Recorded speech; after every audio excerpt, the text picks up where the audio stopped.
આજનો પાવન પર્વ હોળીની દરેકને ખૂબ ખૂબ શુભેચ્છાઓ।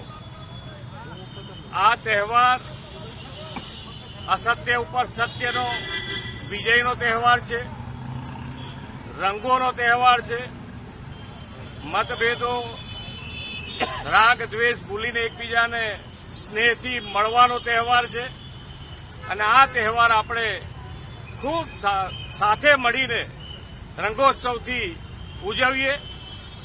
અને અહીંયા આગળ આજે જેને કહેવાય કે વૈદિક હોળી પ્રગટાવવામાં આવી છે અને વૈદિક હોળી એટલા માટે કે ભાઈ આપણે બધાએ એન્વાયરમેન્ટનું પણ એટલું જ ધ્યાન રાખવા ઉપર ભાર મૂક્યો છે। બધા જ આ તરફ વળે એવી બધાને વિનંતી। ખૂબ ખૂબ શુભેચ્છાઓ। Thank you.